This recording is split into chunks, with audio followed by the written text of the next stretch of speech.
Дорогие наши телезрители, пришло время для беседы. Сегодня у нас в гостях врач отделения терапии Илана Хаджинба. Илана, добро пожаловать. Поздравляем вас с Новым годом. Спасибо, что в такой день нашли для нас время и посетили нашу студию. Илана, этот год отличился, и, можно сказать, он стал незабываемым как и для простых людей, так и для врачей тоже. Расскажите, как выдался этот год для вас? Ну, этот год особенный, однозначно. Возросла очень сильно нагрузка на медицину в целом, не только у нас в республике, но и во всем мире. Конечно, произошло многое, но в целом к концу года мы можем сказать, что мы движемся в правильном русле и надеемся, что следующий год принесет нам больше хороших результатов и меньшее количество больных будет уже однозначно. Сейчас мы говорим о вирусе, и, безусловно, этот вирус борьба с этим вирусом отнимает очень много сил. И что было самым тяжелым в войне с этой болезнью? Ну, на войне, наверное, самое сложное, когда ты не знаешь, с кем ты воюешь. Так было поначалу, когда сложно было определить, да, точно какие-то алгоритмы, как вести этих больных, что с ними делать, как их распределять по отделениям, по разным госпиталям. Сейчас можно сказать, что уже эти алгоритмы какие-то выработаны, и мы точно знаем, как с этим вирусом бороться, делать какие-то прогнозы можем. Все это относительно, потому что организм каждого человека уникален, и бывают не очень приятные последствия, осложнения и летальные исходы.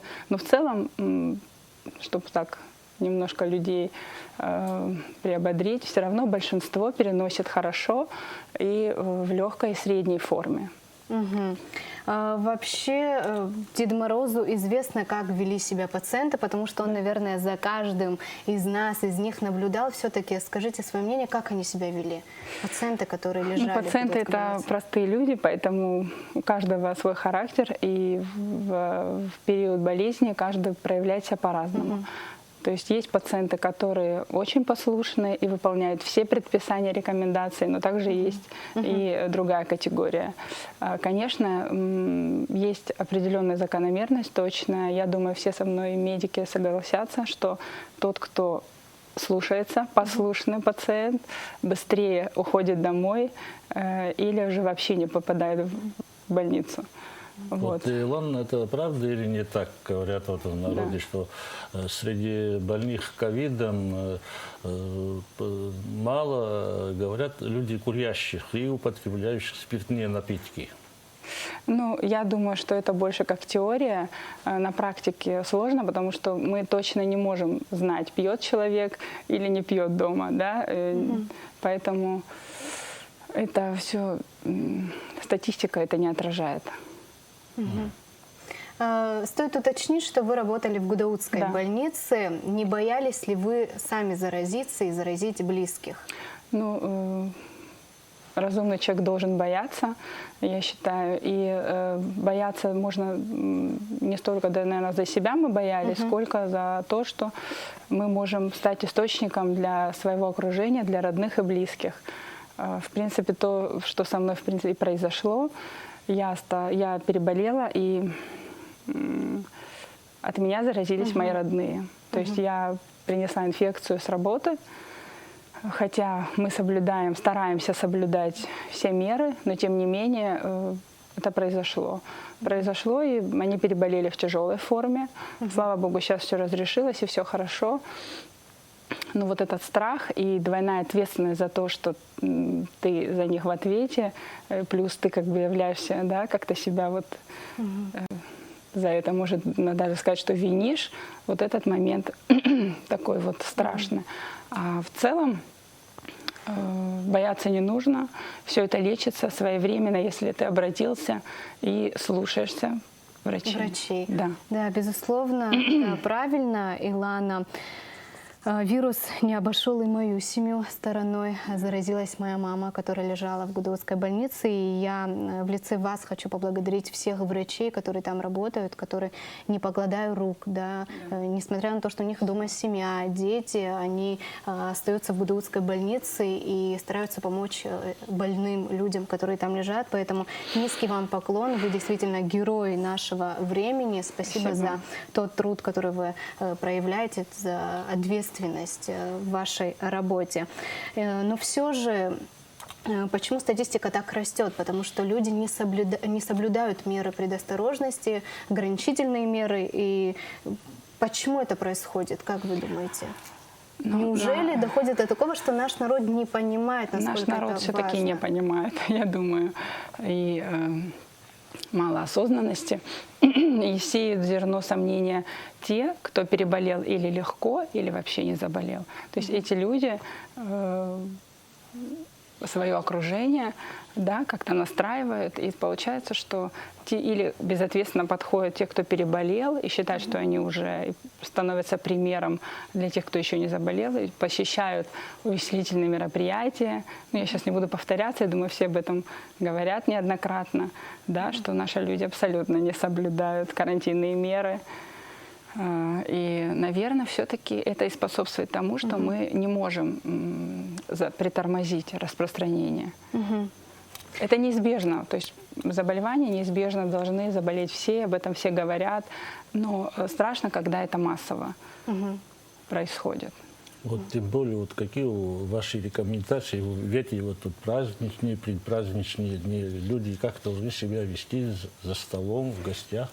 Ну, за столом и в гостях. Ну, я сейчас не буду говорить про то, что надо соблюдать дистанцию за столом, это сложно. Но, наверное, в кругу семьи, в кругу именно семья понятие относительное, да, но в кругу близких, родных, то есть не создавать такие большие скопления, какие-то корпоративные мероприятия и тому подобное, то, что можно отложить на потом, на более благоприятное время. Ну и за столом, конечно, во всем хороша мера. Надо себя ограничивать, не переедать, и все будет хорошо. Ну, я думаю, что нас смотрит немаленькое количество людей, вас услышат, вас поймут. В Гудоутском госпитале лежит пациент Асида Ломия. Сейчас у нас есть возможность с ней связаться, поговорить, услышать ее голос, и мы сейчас попробуем наладить с ней контакт. Я включаю громкоговоритель, так, чтобы вы могли ее тоже услышать.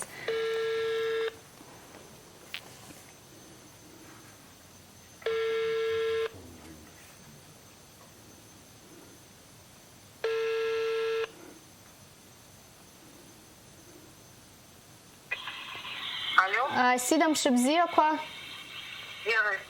Ишьяшо Ицо эфира Канпи Хафизасу, этап телехопшра, журналистша.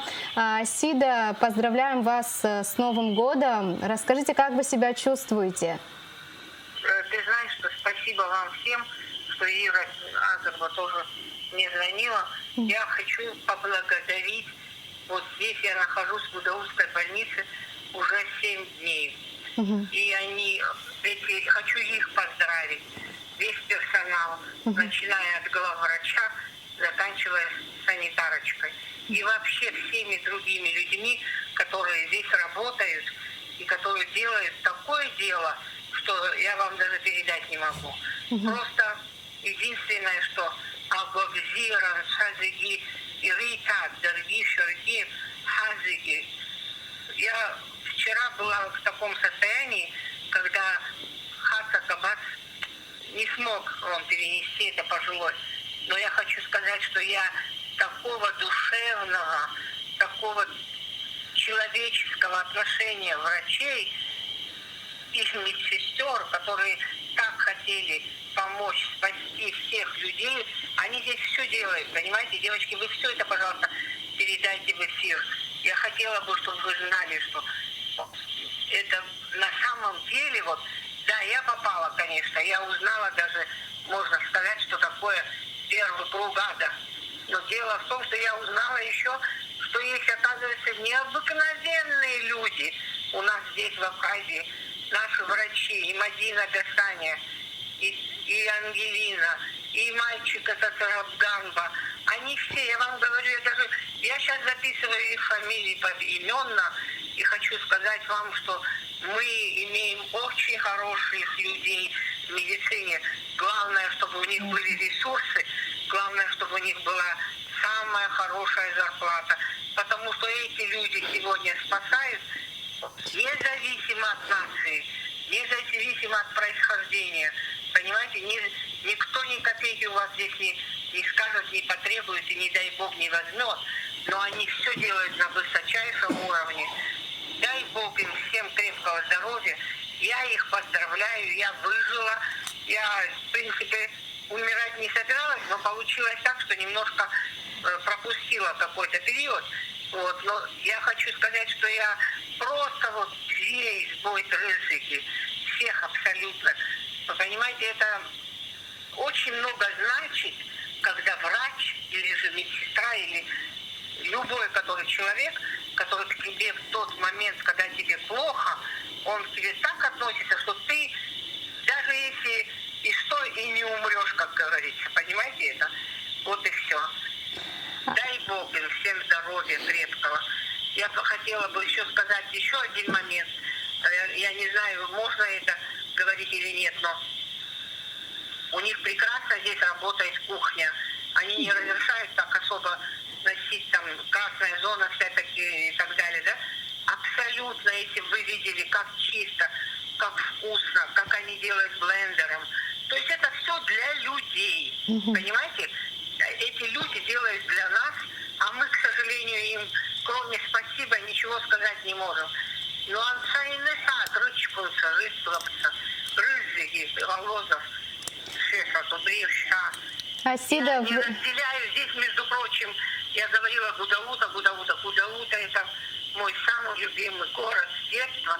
Но гудауцы, здесь приезжают из других районов, эти, которые вот команды, и они все делают. И сегодня, чтобы вы знали, есть очень много врачей, которые не пойдут домой справлять Новый год, а будут справлять вот здесь со своими пациентами. И дай Бог, чтобы никто не попался в такую ситуацию, чтобы его пришлось спасать, понимаете? Чтобы мы все вышли отсюда и никогда не забыли их высокий труд. Понимаете это? Если что-то Асида, спасибо вам большое. Вы находитесь в прямом эфире. Ваш голос слышит вся страна. У нас сегодня в гостях врач Илана Хаджинба. Она слышала все, что вы говорили. Спасибо вам большое. Вся страна за вас болеет, все телевизионщики. Мы желаем вам удачи.